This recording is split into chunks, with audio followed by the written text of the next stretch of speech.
राजस्थान एक ऐसा स्टेट है जो एक बार सत्ता के बाद दूसरी बार पलट देता है। किस्सा इस सियासत में आज हमारे साथ दो वरिष्ठ पत्रकार मौजूद हैं, जो समझेंगे कि राजस्थान का जो लोकसभा का चुनाव है वो किस तरीके से विधानसभा चुनाव से अलग है और इस बार का जो 25 का जो चुनाव जो 25 सीटों पे हो रहा है 2024 का, ये दोनों चुनावों से 14 और 19 से कैसे अलग है। भारतीय जनता पार्टी जितनी मैं ऑब्जर्व कर रहा हूँ स्टेट में उतनी चार्ज अप नहीं है। मोदी का बिल्कुल करिश्मा है, लेकिन क्या वो ग्राउंड फोर्स उतनी दौड़ पाएगी? देखिए, तो भागा दौड़ी दोनों पार्टियों में बड़ी हो रही है। राजस्थान में लोकसभा चुनाव के लिए आज नामांकन का आखिरी दिन है। इसके बाद अब यहाँ पर बड़े नेताओं का आना जाना शुरू हो जाएगा। 6 अप्रैल को राहुल गांधी, प्रधानमंत्री नरेंद्र मोदी कल चूरू में हैं, पुष्कर में रहेंगे। इस तरीके से यहाँ पर एक तरह से चुनाव जो है उठ जाएगा। कहते हैं कि यहाँ पर चुनाव जब मतदान होने को होता है उसके 1-2 दिन के आसपास चुनाव उठने लगता है। किस्सा इस सियासत में आज हमारे साथ दो वरिष्ठ पत्रकार मौजूद हैं, जो समझेंगे कि राजस्थान का जो लोकसभा का चुनाव है वो किस तरीके से विधानसभा चुनाव से अलग है और इस बार का जो 25 का जो चुनाव जो 25 सीटों पे हो रहा है 2024 का, ये दोनों चुनावों से 14 और 19 से कैसे अलग है। हमारे साथ मौजूद हैं अविनाश कल्ला जी। सर, कहा जा रहा है कि इस बार का चुनाव बहुत फंसा दिख रहा है। पूरे राजस्थान के चुनाव में समीकरण बदल गए हैं, कई जगह पर जातियाँ दूसरे तरीके से दिख रही हैं, मोदी की कोई लहर नहीं, ऐसी बातें आ रही है। आपको क्या लगता है? संतोष जी, ये चुनाव पिछले 2 चुनाव से थोड़ा सा अलग है। इस मायने में है कि जो प्रेजेंट सेंट्रल गवर्नमेंट है वो 2 बार की टेन्योर पूरा कर चुकी है, तो एक उनके अगेंस्ट में जो एक जो हम कह सकते हैं कि फटीक होता है वो है, और एक वो रुझान नहीं दिख रहा। जब 14 में मोदी आए थे तो वो मनमोहन सिंह की सरकार के खिलाफ बोलते आए थे, उनके बड़े आरोप थे कि करप्शन बहुत हो रहा है। सेकेंड टाइम जब वो आए तो पुलवामा एक बहुत बड़ी वेव थी जो कर गई। अभी ऐसा वेव कोई नज़र नहीं आ रहा। और अगर हम बात देखें तो कई ऐसी स्ट्रैटेजिक चेंजेस भी हैं जो भाजपा ने किए, और कुछ सीट्स तो ऐसी है जहां पे सबको नजरें हैं कि बीजेपी क्या करेगी। कुछ उन्होंने टिकट्स भी इस तरह के दिए हैं कि जो लोग विधानसभा में हार गए या तीसरे नंबर पर आए उनको उन्होंने वापस मौका दिया। टिकटिंग का एक इशू है। पार्टी में मैं एक और बड़ा फैक्टर कहूँगा, भारतीय जनता पार्टी जितनी मैं ऑब्जर्व कर रहा हूँ स्टेट में उतनी चार्ज अप नहीं है। मोदी का बिल्कुल करिश्मा है, लेकिन क्या वो ग्राउंड फोर्स उतनी दौड़ पाएगी? क्योंकि कई लोगों को लगता है कि हम फॉर ग्रांटेड हो गए हैं पार्टी में। पार्टी सिर्फ दिल्ली से चलती है और कहीं से नहीं चलती। तो कई सारे फैक्टर्स हैं। कुछ सीटें बहुत रोचक है, जैसे अगर हम बात करें तो बांसवाड़ा में अगर हम कल देखें राजकुमार रोत का जो नॉमिनेशन था, कांग्रेस ने भी वहाँ उम्मीदवार नहीं डाला है, तो ये शायद तीसरी ऐसी सीट होगी जो कांग्रेस एक टेक्टिकल अलायंस पे छोड़ेगी। तो रीजनल फेसेस को दिया है, तो बांसवाड़ा देखने लायक सीट है।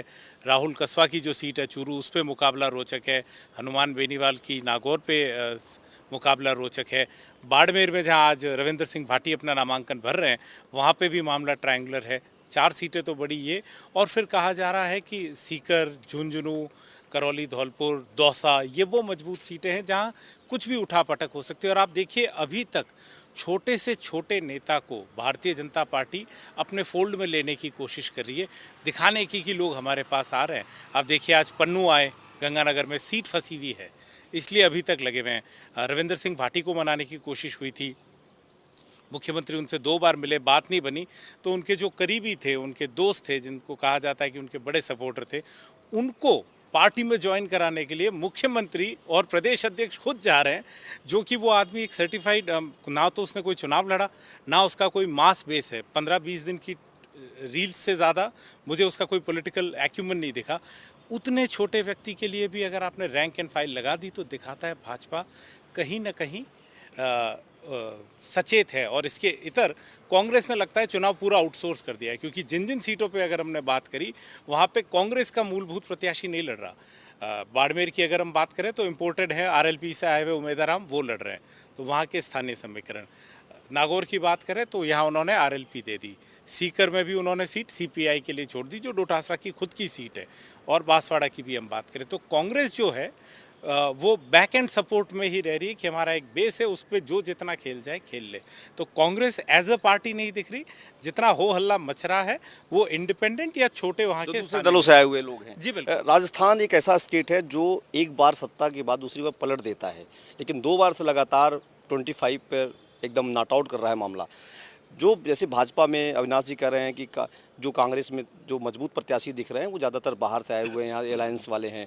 बीजेपी में 2 सीटों पर बांसवाड़ा में और नागौर में भी कांग्रेस के ही प्रत्याशी मैदान में हैं। आपको क्या लगता है, क्या स्ट्रेटजी है, क्यों चुनाव उठ नहीं पा रहा है? लोग कह रहे हैं चुनाव भी उठ ही नहीं पा रहा है, चुनाव लेट डाउन है पूरी तरह से।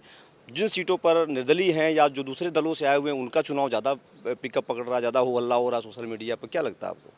देखिए, तो भागा दौड़ी दोनों पार्टियों में बड़ी हो रही है। अविनाश जी ने एक बात कही थी कि दोनों ही पार्टी के लोग कहीं न कहीं बेचैन हैं अपनी ही पार्टी से, चाहे वो बीजेपी हो चाहे कांग्रेस हो।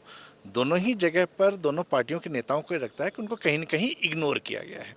तो वो अभी कोई इधर जा रहा है, कोई उधर जा रहा है, असंतोष है, ये सारी चीज़ों का एक शोर हमें नज़र आता है। तो ये एक कारण है कि अभी कुछ भी नहीं हुआ। अब जब नाम वापस लेने की डेट खत्म हो जाएगी, इसके बाद हम एक माहौल बनता देखेंगे। अविनाश जी की एक बात से मैं यहाँ पर थोड़ा-सा असहमत होता हूँ। कांग्रेस टक्कर में ज़रूर नज़र आ रही है, कई सारी ऐसी सीटें हैं जहाँ फँसी हुई नज़र आ रही है। लेकिन आप ये भी देखें कि पहली बार ऐसा हुआ है कि कांग्रेस ने बहुत सारी सीटों पर प्रत्याशी नहीं उतारे हैं, क्योंकि उनको ये भरोसा नहीं है कि यहाँ पर वो जीत पाएँगे। महेंद्रजीत मालवीय भले ही कांग्रेस से भाजपा में आए, लेकिन उनको टक्कर देना कांग्रेस को संभव नहीं लग रहा है, तो वो बीजेपी को समर्थन देते हैं। नागौर में ज्योति मिर्धा को टक्कर देना संभवतः शायद नहीं होगा, इसलिए वो इनके साथ जाते हैं, बेनीवाल के साथ। तो वो जगह जगह पर उन्होंने अपने प्रत्याशी, और ये पहली बार मेरे ख्याल से, जितना मुझे पिछले 4 चुनाव में ध्यान है, 4 चुनावों का डेटा जब मैं देखता हूँ, तो पहली बार ऐसा हो रहा है कांग्रेस ने ऐसी सीटें छोड़ी हैं। तो कांग्रेस यहाँ घबराई हुई है। अब बीजेपी जब ये सारा कांग्रेस के नेताओं को अपनी तरफ लाना है, तो 2 इसके हो सकते हैं कारण। पहला कारण ये है कि निश्चित तौर पे वो पूरी तरह से कॉन्फिडेंट नहीं है कि कहीं न कहीं कुछ गलतियाँ हो सकती हैं। अगर आप देखें तो वोटिंग का परसेंटेज जो है बीजेपी का 2014 में जो उनका विनिंग मार्जिन था कैंडिडेट्स का, वो अधिकतर का बढ़ा है। लेकिन ऐसे बहुत बड़े-बड़े नाम हैं, चाहे वो अर्जुन मेघवाल हों, चाहे गजेंद्र सिंह शेखावत हों, जो बड़े नाम थे पार्टी के, इनका विनिंग मार्जिन बहुत तेज़ी से घटा है 2019 में, जबकि बाकी हर जगह पर बढ़ा है। तो यहाँ पर बीजेपी को ये संभवतः एक भय है कि ऐसा ना हो कि एंटी इनकम्बेंसी जो है बड़े नामों को हरा दे। तो इसलिए वो प्रयास कर रहे हैं, कांग्रेस से तोड़फोड़ करने की वजह से एक माहौल, परसेप्शन बनता है कि कांग्रेस के पास कुछ बचा ही नहीं है, तो हमें वोट यहीं पर देना है। तो थोड़ी सी घबराहट, साथ ही साथ संभवतः वो वाजपेयी मूवमेंट को नहीं दोहराना चाहते हैं कि ओवर कॉन्फिडेंट हो जाएं, मोदी के नाम पे इतना भरोसा हो जाए कि वाजपेयी जी की तरह सत्ता एकदम से हाथ से निकल जाए। तो बीजेपी, मुझे लगता है कि 2 तरह की स्ट्रैटेजी पे एक साथ काम कर रही है, ताकि कहीं से कुछ भी ना छूटे। कुछ भी ना छूटे। अविनाश जी, विधानसभा चुनाव में लगातार ये बात आती थी कि कांग्रेस ने प्रत्याशियों को बदला होता तो उनकी सरकार आ जाती, उनकी सीटें बढ़ जाती। लेकिन अगर देखा जाए 25 सीटों में से तो कांग्रेस ने कई को बदला है, लेकिन फिर वही पुराने चेहरे उसमें दिख रहे हैं, कोई पूर्व मंत्री, पूर्व सांसद। इसका क्या असर दिखेगा? देखिए, असर तो वही दिखेगा कि कांग्रेस के नेता खुद अंदर खाने मानते हैं कि एक नई लीडरशिप तैयार नहीं कर पाए। और मैं इस पे ये कहूँगा कि जो नवीन जी ने कहा कि इसका फॉल आउट दिख रहा है कि बड़ी की सीट्स पे कांग्रेस के पास कैंडिडेट ही नहीं था जो आए। लास्ट तक आप देखिए कि नहीं आया। और बीजेपी ने इससे तर जो इन्होंने कहा कि वाजपेयी मूवमेंट ना हो जाए, अपनी करीब करीब 13 सीटें बदल दी। तो वो ये मूवमेंट कर रहे हैं कि बदल रहे। पर एक बड़ा फैक्टर जो इस बार दिख रहा है कि प्रधानमंत्री मोदी के नाम पे 2 बार तो लोगों ने वोट दे दिए, पर जब आप स्थानीय मुद्दों पर बात करते हैं कि एक एमपी ने क्या डिलीवर किया, तो उनके पास अपनी कोई भी डिलीवरी गिनाने को नहीं होती। उनके सबसे बड़े से बड़े नाम ले लीजिए, चर्चित से चर्चित नाम ले लीजिए। एक जगह बयान दिया था गजेंद्र सिंह शेखावत ने जोधपुर में कि आप काम और विकास को भूल जाओ, बस देश को आगे बढ़ाना है, मोदी जी को जिताना है, इसलिए वोट दो। तो 10 साल के आप एमपी रहे हो और आपके पास गिनाने को 10 बातें अगर नहीं हो, तो आप मुश्किल में फंस जाते हो। आप देखते हैं कि लोग पेपर कटिंग्स लेके मंत्री के पास पहुंच रहे हैं, इसमें ये था, वो नहीं आ रहा है, कोई उनके पास जवाब नहीं है। बारिंग पीएम मोदी, आप किसी भी व्यक्ति से भाजपा के पूछ लीजिए कि आपने क्या किया है, आपकी कंट्रीब्यूशन बताइए, मोदी जी को हम वोट देंगे। उनके पास बोलने को 5 लाइनें नहीं है। तो वो जो एक इंडिविजुअलिटी थी, जो एक लोकल एरिया पे मैटर करती है, वो नहीं है। तो मुझे ये एक भाजपा का बड़ा चैलेंज दिखता है। नाम उन्होंने बदले हैं, बीजेपी बिल्कुल अपनी टेक्स्ट बुक हिसाब से चल रही है, कैंडिडेट्स बदले, उठापटक करी, लेकिन कई जगहों पे रोष है। इन्होंने जो नाम लिया कि कांग्रेस के पास कैंडिडेट नहीं है, बीजेपी की भी रणनीति भाजपा के अंदर खाने बात हो रही है कि ज्योति मिर्धा को लाए, जब लोकसभा लड़ाना था तो विधानसभा पे उनको ज़ाया क्यों किया। वो बात आप देख लीजिए किशनगढ़ में होती है कि जो आपके सांसद 30,000 वोट पे रह जाते हैं और तीसरे नंबर पे आते हैं और आप उन्हें फिर से सांसदी का टिकट दे देते हैं, जबकि वो सांसद जो जीतता हुआ आ रहा है उसको आपने देवजी पटेल का टिकट नहीं दिया। आप झुंझुनू में देख लीजिए, शुभकरण चौधरी, वो 2 चुनाव हार चुके हैं, फिर भी मौका दिया जा रहा है। जो 2 बड़े दिग्गज नेता थे, राजेंद्र सिंह राठौड़, सतीश पूनिया, लग रहा था कि उन्हें भी मिलेगा, पर नहीं मिला। और मैं तो ये कहता हूँ, मोदी का परिवार जो वोट देते हैं, पिछली रैली में मोदी जी परिवार के मुखिया की तरफ मान मनोवर करते नजर आए, जब उन्होंने सतीश पूनिया और राजेंद्र सिंह राठौड़ को अपने पास बुलाया, बात करी। मेरे हिसाब से वो एक सटल मैसेज था उनके फॉलोअर्स को, उनकी कास्ट एंड कम्युनिटी को देखिए, ये आज भी हमारे करीबी है, चुनावी हार जीत मैटर नहीं करती, ये नेता हमारे साथ है। बिकॉज आप झुंझुनू में देख लीजिए, शुभकरण चौधरी वो 2 चुनाव हार चुके हैं, फिर भी मौका दिया जा रहा है। जो 2 बड़े दिग्गज नेता थे, राजेंद्र सिंह राठौड़, सतीश पूनिया, लग रहा था कि उन्हें भी मिलेगा, पर नहीं मिला। और मैं तो ये कहता हूँ, मोदी का परिवार जो वोट देते हैं, पिछली रैली में मोदी जी परिवार के मुखिया की तरफ मान मुनव्वर करते नजर आए, जब उन्होंने सतीश पूनिया और राजेंद्र सिंह राठौड़ को अपने पास बुलाया, बात करी। मेरे हिसाब से वो एक सटल मैसेज था उनके फॉलोअर्स को, उनकी कास्ट एंड कम्युनिटी को। देखिए, ये आज भी हमारे करीबी है, चुनावी हार जीत मैटर नहीं करती, ये नेता हमारे साथ है। बिकॉज एक बड़ा वोट बैंक होता है इनकी कम्युनिटीज़ का, जो बीजेपी की तरफ ना तो विधानसभा में गया। आप शेखावटी का पूरा बेल्ट देख लीजिए, जाटों का एरिया था, वहाँ बीजेपी को जीत नहीं मिली। तो इस बार भी उन्हें फैक्टर है कि कहीं वो कास्ट मोबिलाइज ना हो जाए। इन बड़ी सीटों के अलावा अगर हम देखें, टॉक सवाई माधोपुर में चैलेंज है, दौसा, करौली, भरतपुर, तो इन जगहों में मुकाबला रोचक रहेगा और बीजेपी एक्स्ट्रा कॉशियस मोड पे है। और सारा गेम फिर से दारोमदार प्रधानमंत्री मोदी पर है, क्योंकि स्टेट यूनिट में कुछ नहीं है। और जो उन्होंने नए मुख्यमंत्री को चेहरा दिया है, वो भी कुछ ऐसा जनरेट नहीं कर पा रहे कि वो एक कॉन्फिडेंस दिखाएं लोगों के बीच में। जिस तरीके से यहाँ पर राजस्थान में बताया जा रहा है, जैसे अविनाश जी कह रहे हैं कि बहुत सारी चुनौतियाँ हैं, हम आपसे एक चीज़ पूछना चाहेंगे, समझना चाहेंगे, कोई नेता याद आ रहा है कि जो पिछले चुनाव में था, इस बार नहीं दिख रहा है वो? ऐसे तो जयपुर की बात करिए, यहीं के सांसद ही चले गए हैं, यहाँ के सांसद को ही टिकट नहीं मिल रहा है। तो ऐसे तो बहुत सारे नेता हैं जो नज़र नहीं आ रहे हैं। मुझे लगता है कि दोनों ही पार्टियों में ऐसा हुआ है कि लोगों को ये महसूस हो रहा है कि वो हाशिए पे जा रहे हैं। तो बहुत सारे नेताओं को आप अभी चुनाव में उस तरह से प्रचार करते हुए दोनों ही पार्टियों से नहीं देखेंगे। सांसदों के टिकट कटना, और ये अविनाश जी ने बात कही, ये एक बड़ा इंटरेस्टिंग है कि जिनका जनाधार है उनको टिकट नहीं दिए गए, जो लोग बुरी तरह से हारे हैं उनको दिया गया। तो बीजेपी का फॉर्मूला कहीं पर समझ नहीं आ रहा है कि फॉर्मूला क्या है। जो जीते थे उनको टिकट देंगे, या जो मजबूत हैं उनको देंगे, या जो हार गए उनको टिकट नहीं दिया जाएगा। तो मुझे लगता है कि देवजी पटेल का बहुत अच्छा एग्जाम्पल नजर। देवजी पटेल अभी भी एक मजबूत प्रत्याशी हो सकते थे, लेकिन देवजी पटेल को हटाना, और अशोक गहलोत जब वैभव गहलोत को लेकर जालौर आ जाते हैं, तो आप समझिए कि वो भी ये कैलकुलेशन लेके चल रहे हैं कि यहाँ पर बीजेपी अब कमज़ोर है, क्योंकि देवजी नहीं होंगे तो जो भी प्रत्याशी होगा वो कमज़ोर होगा, भितरघात बहुत तेजी से हो रहा है। होगा। तो ये सिर्फ बीजेपी इस बार ऐसा लग रहा है कि जो टिकट देने में एक बड़ी हम उनकी रणनीति मानते थे, जो हम मान लेते थे कि चाणक्य हैं, चाणक्य की तरह सोचते हैं, इस बार ऐसा लग रहा है कि चाणक्य कन्फ्यूज़ हो गया बहुत चीज़ों में। कभी किसी दिशा में, मतलब एक डायरेक्शन आपको नज़र नहीं आ रहा। भागीरथ चौधरी वास्तव में बहुत बड़ा एग्जाम्पल है। कल आपके साथ ही मैं जब विश्वविद्यालय में था, विश्वविद्यालय में छात्रों का जो उसी क्षेत्र से आते हैं, वो कह रहे हैं कि जिस आदमी को हम देख नहीं पाते, शक्ल नहीं देखते, उस आदमी को टिकट क्यों दिया गया है। तो ये अब देखने वाला विषय रहेगा कि मोदी का नाम क्या इस सब मुद्दों पर भारी पड़ेगा, जैसा कि 19 में पड़ा था, 14 में पड़ा था, या फिर इस बार स्थानीय मुद्दों को लेकर लोग ज़्यादा मुखर होने वाले हैं। एक ही बताइए कि ये लगातार कहा जा रहा है कि जो बड़े नेता हैं यहाँ राजस्थान में, भाजपा कांग्रेस की, वो एक पॉकेट में काम कर रहे हैं।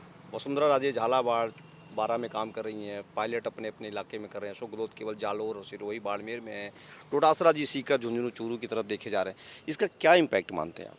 ये गुटबाजी दोनों ही पार्टियों की जो है, इसको संभवतः अभी तक नहीं सेटल कर पाए। बीजेपी की गुटबाजी बहुत स्पष्ट थी, वो स्पष्ट गुटबाजी आज भी नज़र आ रही है। इसके बाद भी आप देखें कि जो चुनाव के बाद भी गुट बनते गए, वो गुट इसी तरह से बने। अभी भी लोग कहते हैं वसुंधरा जी पीछे हुई हैं, लेकिन वसुंधरा जी ने कहीं न कहीं के लोगों के टिकट कटवाने में भी काम किया, और उसके बाद वो अपने क्षेत्र में सीमित हो गई हैं। जहाँ उनके लोग हों वहाँ पर उनके लिए काम करेंगी, अन्यथा वो नहीं करेंगी। अशोक गहलोत जो है वो भी अपनी सत्ता को किसी तरह से बचाए रखने में है। सचिन पायलट को आज की तारीख में वो इग्नोर नहीं कर सकते। आज सचिन पायलट का एक बहुत सुंदर बयान आया है कि मैं वैभव गहलोत के लिए प्रचार करने जाऊंगा। लेकिन पोस्टर में सचिन पायलट का फोटो नहीं होता। नहीं है, अशोक गहलोत नहीं आने देंगे, लेकिन सचिन पायलट भी मुझे लगता नहीं है कि जाएंगे। अगर जाएंगे तो सिर्फ वो अविनाश जी, ये बड़ा रोचक हो रहा है कि पोस्टर में उनका फ़ोटो नहीं होता है। जब सचिन पायलट दौसा जाते हैं तो गहलोत की फ़ोटो नहीं होती है, फिर भी दोनों कहते हैं कि हम साथ हैं और प्रचार करेंगे। क्या लगता है, कहीं भीतरघात तो बहुत तेज़ी से सामने नहीं आ रही? देखिए, बात इसमें भीतरघात की नहीं है, और इन दोनों के बीच की जो राइवलरी है उसने तो कांग्रेस को ये स्टेट कॉस्ट किया है। अगर ये दोनों के बीच में तालमेल बिठा पाते तो मुझे नहीं लगता कोई इतनी बहुत बड़ी एंटी इनकम्बेंसी थी इस बार प्रदेश में कि भारतीय जनता पार्टी सत्ता पे काबिज हो जाती। तो इसमें कोई नई बात नहीं है। Congress is used to living with it कि दो अलग अलग पावर सेंटर होते हैं और वो दोनों अपने अपने क्षेत्र में बढ़ते हैं।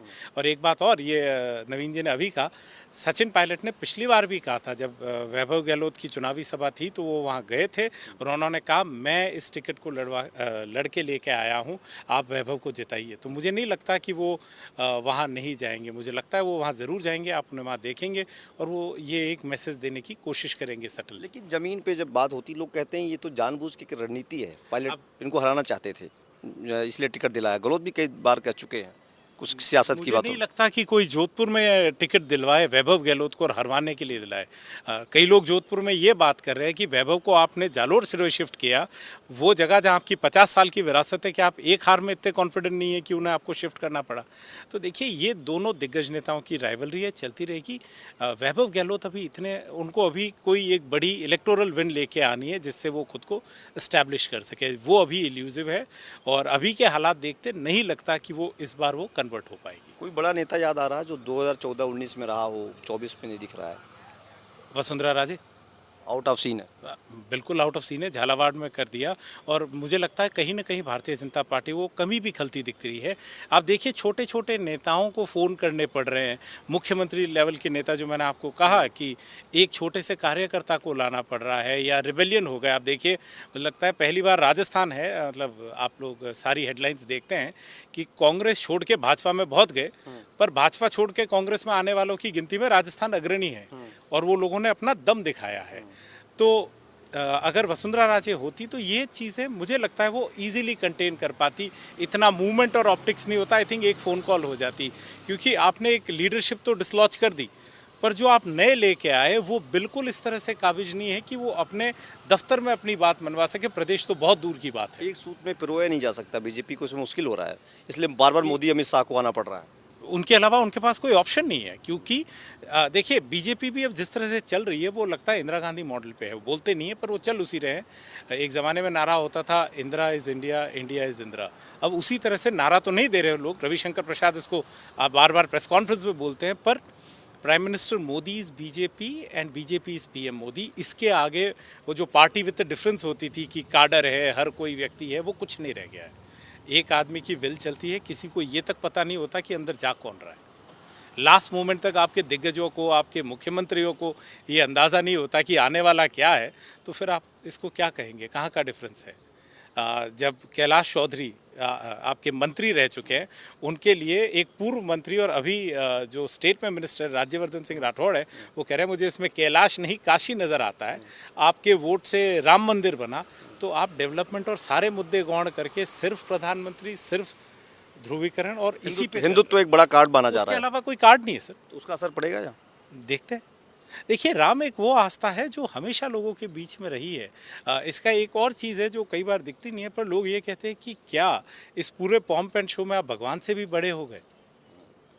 तो आप देखिए जनता की भावना को आप उसको भी समझ रहा है, एक वर्ग यहाँ उसको भी समझ रहा है कि कहीं न कहीं मार्केटिंग हो ये रही है। देखिए, आप इस बार चुनाव देखिए, हम ऑनलाइन देखते हैं, बीजेपी तो इतना डिजिटल का ट्रेंड कर रही है।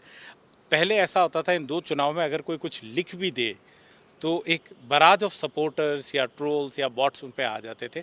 अब आप लिखिए, लोग आपको इतना हैरेस नहीं करते अगर आपने कुछ एंटी बीजेपी डाला है तो। एंटी बीजेपी डाला है यहाँ पर। देखिए राम मंदिर वाली बात पे मैं कहूँगा, राम मंदिर का जो फैक्टर है, राम मंदिर का फैक्टर ईमानदारी से देखा जाए तो मुझे लगता है कि हिंदू तो ठीक है, कंसल्टेशन का पॉइंट है, लेकिन बहुत बड़ा मुद्दा नहीं था।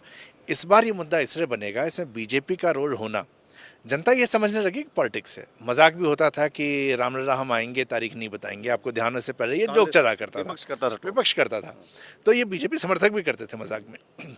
मंदिर आ गया, कांग्रेस के नेताओं का जो व्यवहार मंदिर आने के बाद रहा, क्योंकि कांग्रेस को लोग समर्थक भी तो हिंदू हैं, हिंदू होते हुए उन्होंने बीजेपी को राम मंदिर के लिए वोट नहीं दिया कभी, वो आहत हुए। ये आपको इस बार बहुत जगह पे ये ट्रेंड नज़र आएगा कि लोग आहत हुए कि आखिर ये मंदिर की पूजा में क्यों नहीं गए। ये एक नुकसान हो सकता है, वरना बीजेपी का जो अपना वोटर है वो उसका वोटर है, उसको हिंदुत्व का मंदिर बनता या ना बनता वो आता ही आता है इसके पास।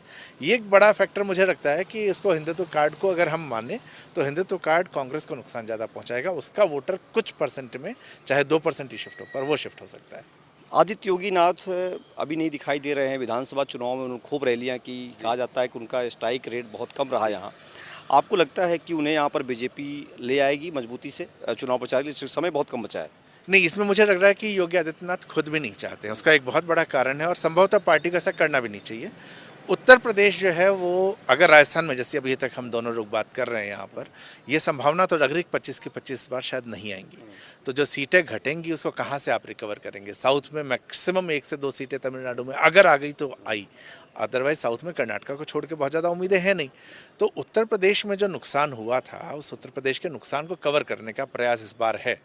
आप 2014 में लगभग 74 सीटें आई थी बीजेपी की, पिछली बार काफ़ी घट गई, जो घटनी भी थी, उसको ये वापस से 70-72 पर इस बार लाने का प्रयास करेंगे। और इसके लिए योगी आदित्यनाथ उत्तर प्रदेश नहीं छोड़ेंगे। उत्तर प्रदेश से 70 सीटें 72 सीटें आना जो है वो अपने आप में बीजेपी को यहाँ पर या मध्य प्रदेश में जो भी छोटा मोटा नुकसान होगा 2-3-4 सीटों का, उसको रिकवर कर देगा। रिकवर कर देगा। अब अविनाश जी, आखिरी सवाल करूंगा मैं आपसे।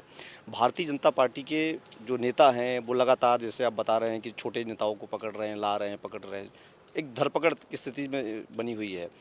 मोदी और शाह के कई दौरे हो गए, लगातार दौरे हो रहे हैं, लेकिन कांग्रेस के जो लीडरशिप है दिल्ली वाली, जो जिसको कहते हैं आला कमान यहाँ पर, वो काफ़ी पीछे लग रही है। 6 तारीख से शुरुआत होगी और मैनिफेस्टो जारी होगा, क्या लगता है आपको? सर, कांग्रेस ने तो वो कहते हैं ना कि बिल्कुल वो मोह माया छोड़ दे वाली बात में आ गई। मैं तो एक बात हमेशा कहता हूँ कि जहाँ वोट मांगने चाहिए वहाँ आप न्याय मांग रहे हो, ये लोकतंत्र के साथ अन्याय है। कांग्रेस पार्टी के नेता राहुल गांधी एक अलग ही फिलॉसफी पे जा चुके हैं, जहाँ वो कहते हैं पावर इज़ अ पॉइजन। तो उनकी रणनीति तो समझ ही नहीं आ रही। पर हाँ, इससे कांग्रेस को एक फ़ायदा ज़रूर मुझे होता दिख रहा है कि जो छोटे नेता या जो लोग प्रत्याशी हैं वो इन सब की आवभगत छोड़ के अपने चुनाव पे फोकस कर पा रहे हैं। और राजस्थान में नहीं आना, उनकी बाकी जगह भी देख लीजिए, वो बिल्कुल शिथिल से हो चुके हैं। जो उनकी पॉकेट बोर थी, उनकी खुद की सीट थी अमेठी रायबरेली, अभी तक वो उस पर भी निर्णय नहीं ले पाए। तो कांग्रेस का पहला परिवार और आला कमान अपनी जगह पे है। और स्टेट की भी मैं ये कह रहा हूँ, लीडर्स को खुद पे छोड़ दिया गया है कि आप जाइए। अशोक गहलोत जो हैं वो जालोर सिरोही पे रिजल्ट लाने के लिए रुके हुए हैं। प्रदेश अध्यक्ष हैं गोविंद सिंह डोटासरा तो हर जगह दिख रहे हैं। और सचिन पायलट अपने अपने जो नेता हैं या जो उनके करीबी है उनकी सभा में जा रहे हैं। कोई नेता बैठ के एक जगह नहीं काम कर रहा। सचिन पायलट को छत्तीसगढ़ का प्रभार दे चुके हैं, तो जैसे जैसे चुनाव नज़दीक आएगा उनकी व्यस्तताएँ उस तरफ बढ़ेंगी।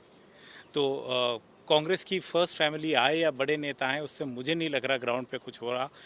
ये जो एक छोटी सी स्पेस मिल रही है कि आप एक लोकल एमपी को उसके मुद्दों पे घेर सकते हैं या माहौल बना सकते हैं, तो मुझे लग रहा है to each their own. Congress ने सबको सिंबल दे दिया और कहा आप अपनी क्षमता से लड़िए।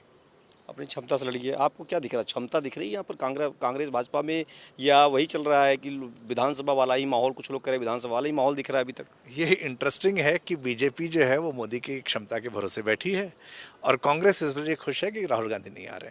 राहुल गांधी जहाँ जहाँ नहीं गए वहाँ कांग्रेस का स्ट्राइक रेट अच्छा रहा है। इसको चाहे वो सोशल मीडिया जोक न समझें, ये हकीकत है, ये आंकड़े के आधार पर मैं आप कह सकता हूँ राहुल गांधी का न जाना ज़्यादातर जगह पे फायदेमंद रहा है। अभी तक कोई कंट्रोवर्सी नहीं हो पाई कांग्रेस भाजपा के चुनाव में जी, हर बार कुछ न कुछ कंट्रोवर्सी आ जाती थी। बीजेपी हमेशा, एक देखिए बीजेपी पूरा सिस्टम राहुल गांधी के पीछे पड़ा हुआ है। राहुल गांधी की जबान फिसली और वो उसके ऊपर खिल जाते हैं। तो यहाँ पर क्या होता है कि अगर आते हैं, मैं ये कह रहा हूँ उसको शायद मजाक में रहे, लेकिन ये हकीकत है कि अगर वो आए और उनकी जबान फिसलना जो है ये बड़ा कॉमन है। इतना आप केले के छिलके पे नहीं फिसलता जितनी उनकी जबान फिसल जाती है।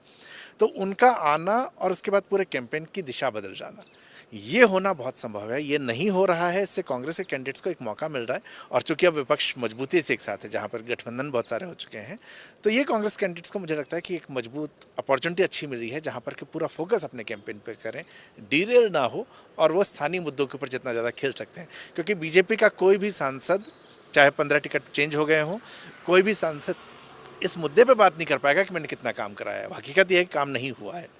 तो यहाँ पर मोदी के चेहरे पर डिपेंडेंट है। कांग्रेस के नेता सिर्फ मुद्दे के ऊपर आधारित रह जाएं तो मुझे लगता है कि एक बड़ा चेंज आ सकता है। जीते न जीते मार्जिन बहुत कम हो जाएगा। मार्जिन बहुत कम हो जाएगा। किस्सा इस सियासत में विधानसभा के सामने से हमारे साथ 2 वरिष्ठ पत्रकार, राजनीतिक विश्लेषक हमारे साथ मौजूद रहे। इन्होंने पूरी तरह से समझाया है किस तरीके से राजस्थान में लोकसभा का चुनाव चल रहा है और क्या होने वाला है। हालांकि अभी यहाँ पर मैं फिर कह रहा हूँ कि चुनाव उस तरीके से नहीं दिख रहा है जो दिखना चाहिए। अभी उसका समय लगेगा, दौरे होंगे, नेताओं की रैलियाँ होंगी, सभाएँ होंगी, उसके बाद बहुत सारी चीज़ें साफ हो पाएंगी। लेकिन अभी फ़िलहाल कई सारी सीटों पर लड़ाई 2 तरफ़ा भी है, एक तरफ़ा भी है, त्रिकोणीय भी है और तमाम तरह की चीज़ें वहाँ पर समीकरण बन रहे हैं। एबीपी लाइव से संतोष कुमार पांडे, जयपुर।